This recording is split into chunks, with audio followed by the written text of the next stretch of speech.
Hello cuties, welcome back to my channel. So మేము వెళ్తున్న ఈ ప్రయాణానికి ఇదే లాస్ట్ ఎపిసోడ్ అనమాట. సో మీకు ఈ పాటికి అర్థమైపోయి ఉండొచ్చు మేము ఎక్కడికి వెళ్ళామని. సో మేమైతే వైజాగ్ వెళ్ళాం, చూసారు కదా. సో నేను వెళ్ళే ప్లేస్కి ఇక్కడ నుంచి వేరే ప్లేస్కి వెళ్ళాను, కానీ వీడియో తీస్తున్నాను అనుకుని తీయలేదనమాట. అందుకే నేను ఇక్కడ చెప్పట్లేదు ఎక్కడికి వెళ్ళామా అని చెప్పి. సో ఆఫ్టర్నూన్ అయితే ఇలా బీచ్ దగ్గరికి వచ్చాం, చూసాం అనమాట. మేము వన్ డేలో వెళ్ళి వన్ డేలో వచ్చేసాను. అందుకే నేను సరిగ్గా ఎక్స్ప్లోర్ చేయలేదు. కొంచెం చాలా బాగా అనిపించింది నాకు మాత్రం. ఎందుకంటే అందరూ తిరుగుతున్నారు. బీచ్ ఉన్న ప్లేస్‌లో ఇలా తిరగడం అంటే చాలా బావుంటుంది కదా.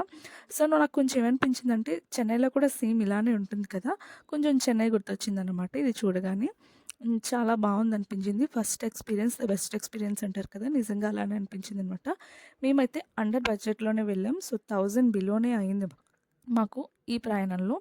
సో, నాకైతే బానే నచ్చింది. ఇంకొకసారి వెళ్ళినప్పుడు మంచిగా ఎక్స్‌ప్లోర్ చేశాను. That's it for today's vlog. Thanks for watching. See you. Tata Docomo.